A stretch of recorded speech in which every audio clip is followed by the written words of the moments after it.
Assalamualaikum warahmatullahi wabarakatuh.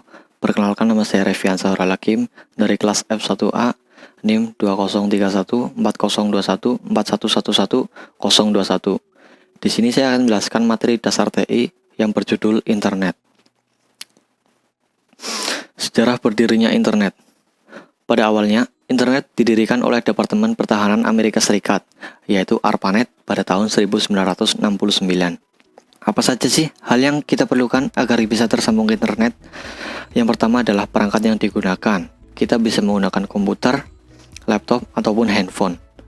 Kedua adalah medianya, seperti kabel telepon, kabel mandiri, dan wireless. Yang ketiga ini biasa kita gunakan saat ini, yaitu ISP atau Internet Service Provider.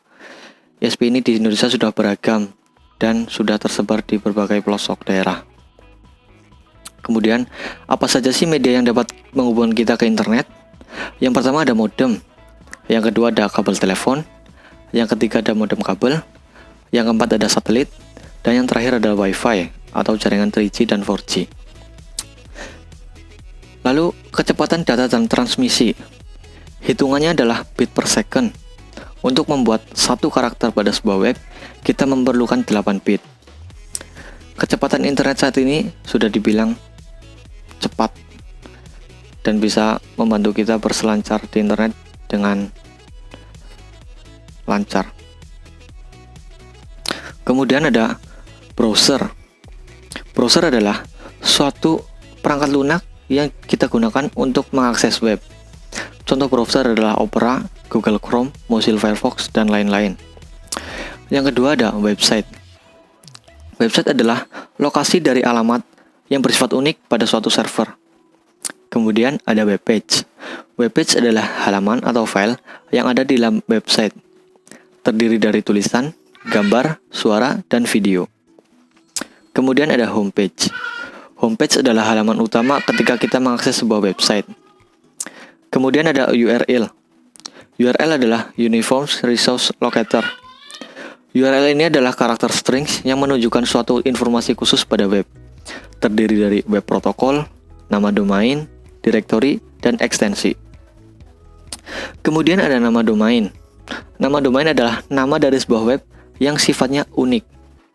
Kemudian ada protokol. Protokol terdiri dari HTTP dan HTTPS.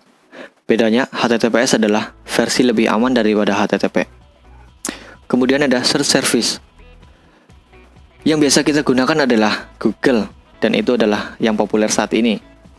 Namun ada juga search service yang lainnya seperti Yahoo, Bing, namun itu semua sudah tidak populer. Kemudian ada email. Email adalah perangkat yang digunakan agar kita dapat berinteraksi dengan pengguna email yang lain. Apa sih hal yang perlu kita perhatikan ketika akan mengirim email? Yang pastinya adalah pastikan alamat email yang dituju sudah benar. Kemudian ada instant messaging. Instant messaging adalah sebuah aplikasi yang memungkinkan kita dapat berkomunikasi dengan jauh lebih mudah. Contohnya adalah WhatsApp, Telegram, Messenger, atau yang lainnya. Kemudian ada multimedia on the web. Multimedia on the web ini memungkinkan kita dapat melihat gambar, suara, video, dan animasi pada sebuah web. Kemudian ada RSS Newsreader. RSS Newsreader adalah suatu program yang menginformasikan bahwa suatu website memposting halaman baru. Kemudian ada blog. Blog adalah web blog. Pada awalnya digunakan oleh personal, namun sering dengan perkembangan waktu, sekarang sudah sangat berkembang, seperti vlog, video blog. Sekarang juga sudah digunakan untuk keperluan komersil atau bahkan keperluan politik. Kemudian ada podcasting. Podcasting adalah rekaman suara yang dibagikan ke internet. Kemudian ada e-commerce. E-commerce adalah suatu bisnis online yang memanfaatkan internet. Biasanya membutuhkan jasa e-money seperti PayPal, dan sekarang di Indonesia sudah ada Dana, OVO, dan GoPay.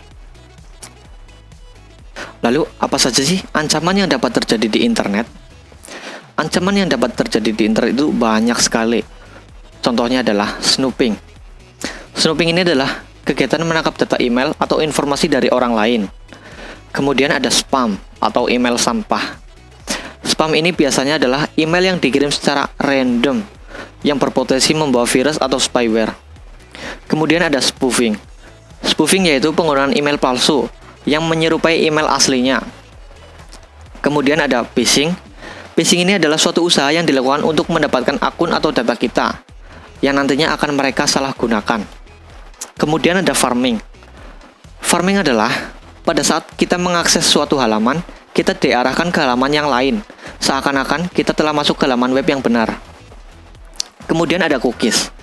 Cookies adalah suatu hal yang sebenarnya dapat memudahkan kita saat mengakses suatu website. Namun, cookies ini juga dapat membawa resiko. Resikonya adalah akun kita dapat dibajak. Kemudian yang terakhir ada spyware. Spyware adalah suatu aplikasi yang tanpa kita sadari telah kita unduh dan menginstal dirinya sendiri.